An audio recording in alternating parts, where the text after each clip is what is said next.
सभी बहन भाइयों को नमस्कार। आज मैं फिर से हाजिर हूँ नया मुद्दा लेकर के। आज का मुद्दा है नरपिशाच या शैतान घूमते गली गली। आज का मुद्दा यही है। आज इंसान जो है हैवानियत से भर चुका है और छोटी कलियों को, जो उनकी स्वयं की कोख है, उसको उजाड़ने की तत्पर है। ऐसी बहुत सी घटनाएं अभी हाल ही में हुई, चाहे वो बदलापुर हो और चाहे आरएमजी हॉस्पिटल की कोलकाता में घटी हुई वो घटना, हृदय विदारक घटना। वेस्ट बंगाल में इससे पहले भी ये घटना हो चुकी है। कोई शेख साहब थे कि पता नहीं कौन था, शेख था कि कौन था, उसका नाम भी मुझे याद भी नहीं है और मैं करना भी नहीं चाहता, आप समझ गए होंगे। अयोध्या में घटना घटी।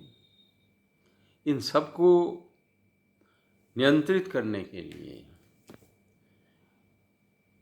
जानो माल दोनों बड़े कीमती होते हैं। जान का भय देने के लिए फांसी का प्रोविज़न किया गया, पोक्सो कोर्ट्स की व्यवस्था की गई। लेकिन शैतान है कि वो समझते ही नहीं अपनी हरकतों से। उनको ये पता नहीं तुम्हारी जान जा सकती है, उम्र कैद होगा तो जीवन जा सकता है, जीवन नष्ट हो जाएगा। इतने अंधे, इतने विवेकहीन और गए गुजरे जो ये समझते हैं कि हम पकड़ में नहीं आएंगे, हम बड़े होशियार हैं, जो हर अपराधी की एक समझ होती है। लेकिन यदि पुलिस प्रशासन ठान ले तो हर व्यक्ति, इस तरह का व्यक्ति पकड़ में आ सकता है। तो जान का खतरा, जीवन का खतरा, इसके बावजूद नासमझी की हद और कामनाओं और हवस की हद। जान के लिए तो फांसी की सजा, जीवन के लिए उम्र गए तो भी जीवन गया, और माल के लिए बुलडोज़र, और बुलडोज़र बाबा का कमाल, जो कई चीफ मिनिस्टर इसको आजकल अपना रहे हैं। इसके बावजूद भी समझ न आना तो क्या किया जाए। और जो अपनी मातृशक्ति है, वो कोख जिससे खुद ने जन्म लिया, उसको एक सामान समझना और मौका पड़ते ही भेड़िए की तरह शिकार करना।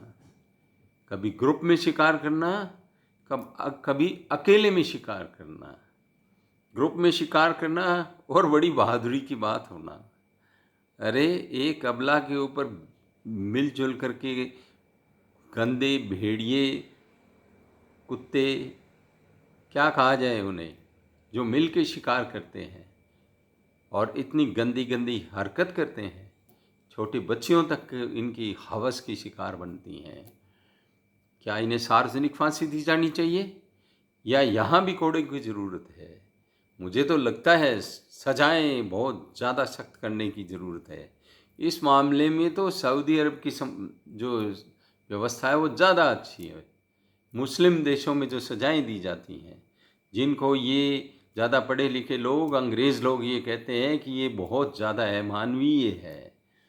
लेकिन ये कैसी बात हुई? जब समझ में ही ना आए और अव्यवस्था बढ़ती जाए तो फिर क्या किया जाए? ये बहुत ज़रूरी है। इसके अलावा हमारी बहन बेटियों को ये समझाने की ज़रूरत है कि बचने का प्रयास नहीं, अटैक का प्रयास। अटैक के लिए परिस्थितियों पे निगाह रखनी, चौकन्ना रहना और मुकाबला करना, और किसी भी सूरत में भयभीत नहीं होना, अपनी बुद्धि और विवेक से काम लेना, जागृत रहते हुए इन भेड़ियों का शिकार कर लेना। ऐसा भी हुआ है जहाँ कहीं कहीं इनको भी मातृशक्ति के हाथों इनका शिकार हो गया है ऐसी हरकत करते समय। इसलिए अपनी हिम्मत को जगाए रखना चाहिए और हमारी व्यवस्थाओं को चुस्त दुरुस्त और मजबूत करना चाहिए, जिससे ऐसे नीच लोग, ऐसे राक्षस, ऐसे शैतान, ऐसे पिशाच बच के नहीं निकल सकें। हद तो तब हो जाती है जब चीफ मिनिस्टर लेटर खेलने लगते हैं। हाँ, ये ज़रूर उम्मीद है कि जब सड़कों पे स्टूडेंट्स आते हैं, डॉक्टर्स आते हैं, प्रबुद्ध वर्ग जागता है, चाहे वो मोमबत्तियाँ जलाएं, चाहे कुछ भी प्रदर्शन करें, लेकिन ये जीवन होने की निशानी है। मुर्दों के अंदर कोई आक्रोश नहीं होता। मुर्दे खामोश सहा करते हैं, कुछ भी कर दो, उनको क्या पता, जीवन थोड़ी है, कोई स्पंदन थोड़ा ये है, कोई वाहिनियों में रक्त थोड़ी संचारित हो रहा है।